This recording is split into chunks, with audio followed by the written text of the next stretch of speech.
Good evening, class.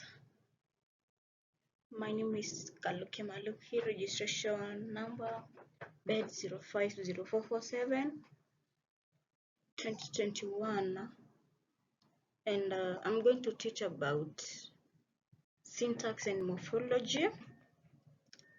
And on the first topic is about introduction to syntax and morphology. When you hear about syntax and morphology, the first thing that you're supposed to ask yourself is the definition of the terms. So what is syntax?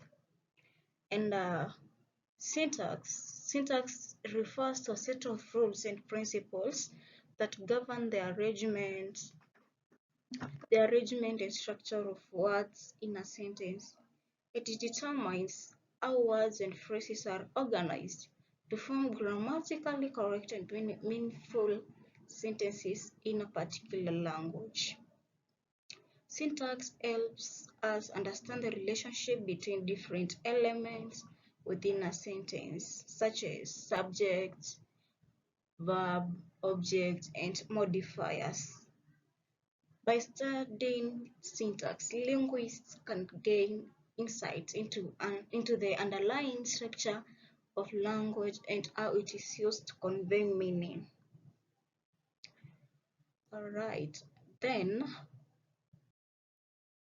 it is a fascinating field of study that focuses on the structure and arrangement of words in a sentence. It explores how words are organized to convey meanings and how they interact with each other to form grammatically correct sentences. Syntax examines the rules and patterns that govern word order, sentence structure, and the relationships between different elements within a sentence. By analyzing syntax, linguists can uncover the underlying principles that shape language and understand how different languages express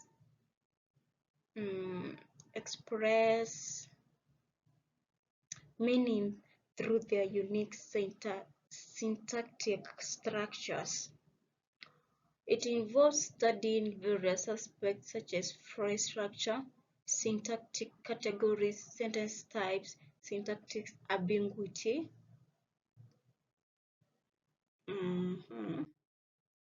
For example, in English, the basic word order is subject, verb, object. As in, she eats apple. She is the subject, verb is eats, and object is apples. However, other languages may have different word orders such as subject, object, verb instead of subject, verb, object, or verb, subject, object. You see, so some other languages may have a different word order, word order different from that of English, of which that of English is subject, verb, object, and so the other languages may come up with other word orders such as subject, object, verb, or verb, subject, object. So syntax also explores how sentences can be transformed through processes like negation, question formation, and passive voice. Overall, syntax plays a crucial role in our understanding of language and how we communicate. It helps us unravel the intricate puzzle of words come together to form, of how words come together to form meaningful and grammatically correct sentences. The topic was Introduction to Syntax and Morphology. So, morphology focuses on the structure and formation of words, while syntax examines the arrangement and relationship between words in a sentence. Syntax analyzes how words combine to form phrases and sentences, and the rules that govern their ordering and arrangement. It investigates the roles of different words, such as subjects, verbs, objects, and the overall structure of a sentence. By studying syntax, we can understand how words come together to convey meaning and create grammatically correct sentences. Uh, Bloomfield. Bloomfield is a linguist. Bloomfield 1968 defined a sentence as a minimum free form which can stand by itself as a complete utterance. So a sentence is a minimum free form which can stand by itself as a complete utterance, meaning it has complete meaning. In other words, a sentence is a grammatical unit that expresses a complete thought or idea and can function independently. It consists of words and phrases organized according to the rules of syntax. Bloomfield emphasized that a sentence should be able to convey meaning on its own without relying on additional context.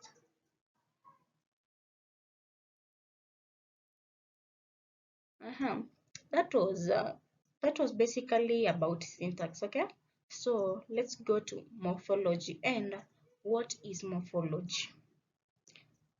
As we've given a clue earlier on, morphology is the study of structure and formation of words in a language. It examines how words are constructed using morphemes, which are the smallest units of a language. Morphemes can be free. By free, we mean that they stand alone. Or bound. By bound, we mean that they don't have meaning by their own. That is prefixes, suffixes. Yeah, they are bound to morphemes. Morphology also explores processes like affixation, compounding, and derivation to understand how new words are created or modified. By analyzing the morphology of words, linguists gain insight into the underlying patterns and rules of a language.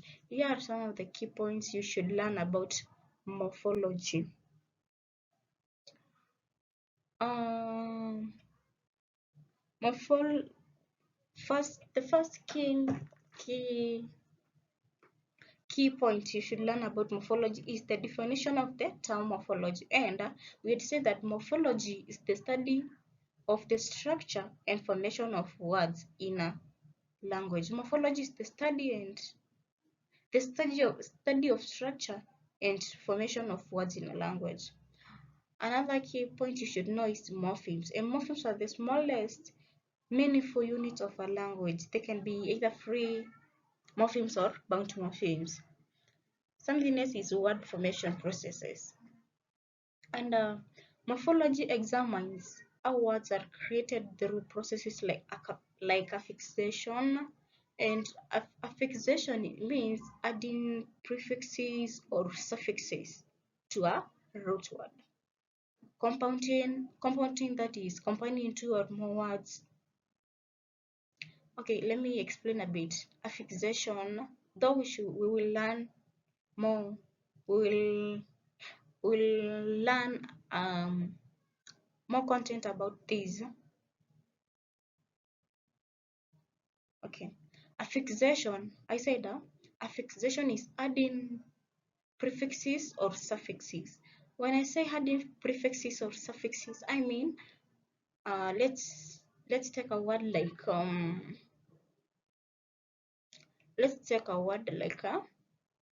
like walk. Okay, walk.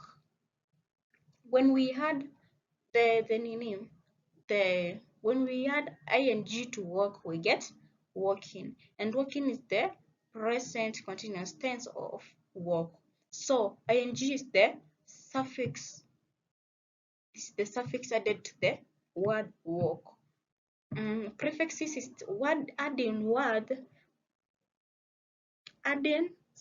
adding some some some adding some words in the beginning of a word, like mhm, like a word like let's say, let's take a word like rich. When we had n and we get enrich, we have formed enrich from the word rich. So n is the prefix, okay? And compounding means combining two or more words together, like super and market, you get supermarket. Foot and ball, you get football. Okay. And derivation means creating new words from existing ones.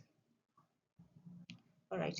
So when we say creating new words from existing words, it means like we change a noun to a verb, okay? Or we change a um yes, we change a noun to a verb by adding some new words. So let's take an example of a word like.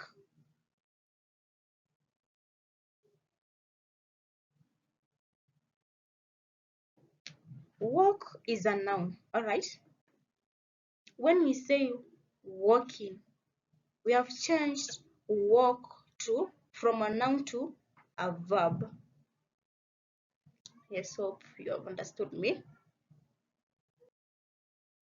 Mhm. Another key point you should know is that is inflection versus derivation. And inflectional morphemes modify a word's grammatical function, e.g. adding s to indicate plural, as in cat, cats, that is cats, the plural of cat. Derivation, now that's inflectional morphemes. Derivational morphemes create new words or changes the meaning of a word. Example, when we add er to teach, we get teacher. We have changed the meaning of the word from teaching, teach, which is a verb, teach, which is a noun, to teacher, a teacher who is a noun. We have changed teacher, teach, which is a verb, to teacher, which is a noun. Another key point you should notice is morphological analysis. Linguists analyze words to identify their morphological structure and understand how different morphemes contribute to the meaning and function. Morphological typology. Morphology also explores the variation and patterns in word formation across different languages, leading to classification of languages into morphological types like isolating, agglutinative, fusional, or polysynthetic. Understanding morphology helps us comprehend how words are formed, how they change, and how they contribute to the overall structure and meaning of language. That was all about topic 1, that was introduction to syntax and morphology. We move on to topic 2, and topic 2 is basically about morpheme. It's basically about morphology, and here we are going to discuss about free and bound morphemes in detail. We just brushed off. In topic 1, we just brushed about the free and bound morpheme, but here in topic 2, we are going to